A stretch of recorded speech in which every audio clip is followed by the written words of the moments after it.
قلم کر دے، لیکن ہمایوں ہاتھی پر سوار ہونا نہیں جانتا تھا اور مہاوت کے بغیر وہ آگے نہیں بڑھ سکتا تھا۔ لیکن خواجہ سرا نے بتایا کہ وہ چھوٹے ہاتھی پر سوار ہونا جانتا ہے اور وہ انہیں کسی محفوظ مقام پر لے جائے گا۔ ہمایوں نے اپنی تلوار سے مہاوت کا سر قلم کر دیا۔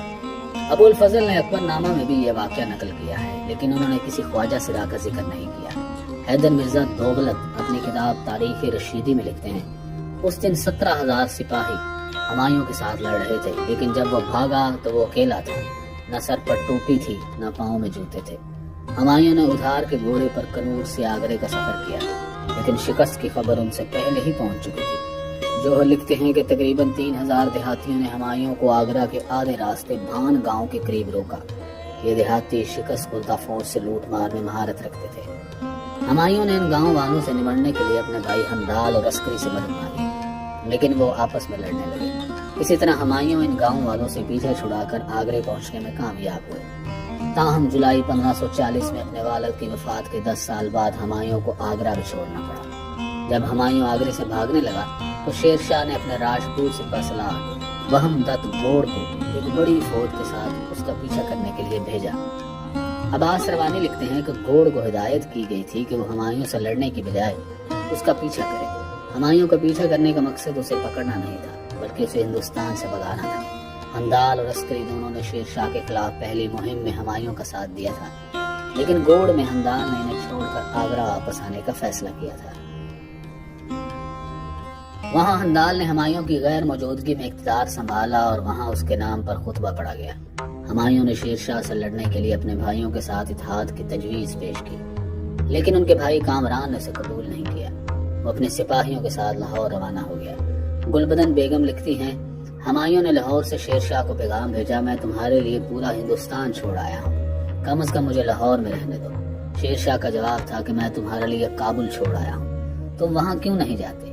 ہمایوں نے اگلے 15 سال تخت دلی سے دور ایران، سندھ اور افغانستان میں گزارے۔ شیر شاہ مئی 1545 میں ایک دھماکے میں مارا گیا۔ 1553 میں اس کے بیٹے کی موت کے بعد سلطنت بکھرنے لگی۔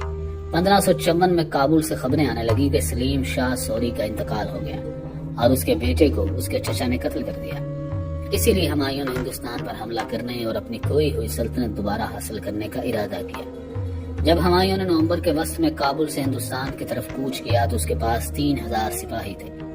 جب ہمایوں نے ہندوستان پر حملہ کرنے کی مہم کے دوران دسمبر 1554 میں دریائے سندھ کو عبور کیا، سوری خاندان کے 3 دعویدار تھے۔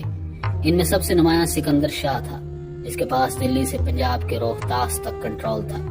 ہمایوں نے اس مہم میں حصہ لینے کے لیے بیرم خان کو قندھار سے بلایا تھا۔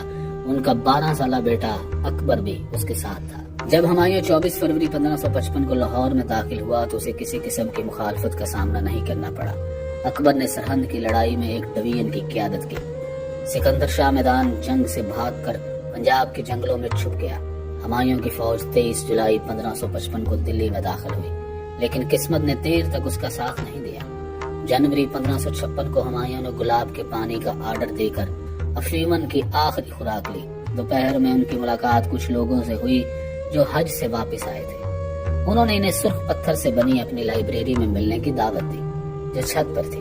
چھت پر ملاقات کی ایک اور وجہ تھی تاکہ ملحقہ مسجد میں جمعے کی نماز کے لیے جمع ہونے والے لوگ اپنے شہنشاہ کی جھلک دیکھ سکے۔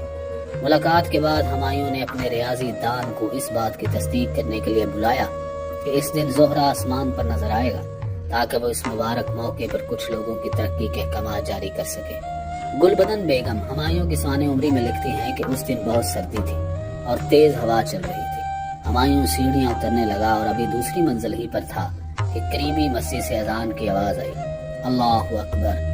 ہمایوں ایک مذہبی شخص تھا، جیسے ہی اس کے کانوں میں اذان کی آواز پڑی وہ جھک گیا اور سجدے میں بیٹھنے کی کوشش کی، اس لیے ان کی ٹانگ ان کے جامے کے گھیرے میں پھنس گئی۔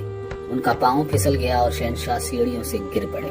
دوڑتے ہوئے ان کے معاونین نے انہیں پکڑنے کی کوشش کی، لیکن کامیاب نہیں ہوئے۔ وہ سب بھاگتے ہوئے نیچے پہنچے تو ہمایوں زمین پر پڑے تھے۔ ان کے سر پر گہری چوٹ تھی اور دائیں کان سے خون رما تھا۔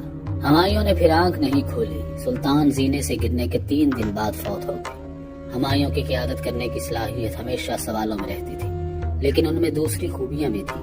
انہیں پڑھے لکھے لوگوں اور شاعروں کی صحبت بہت پسند تھی۔ جنوب میں اپنی انتخابی مہم کے دوران وہ بہت سی نایاب کتابیں اپنے ساتھ لے کر گئے تھے۔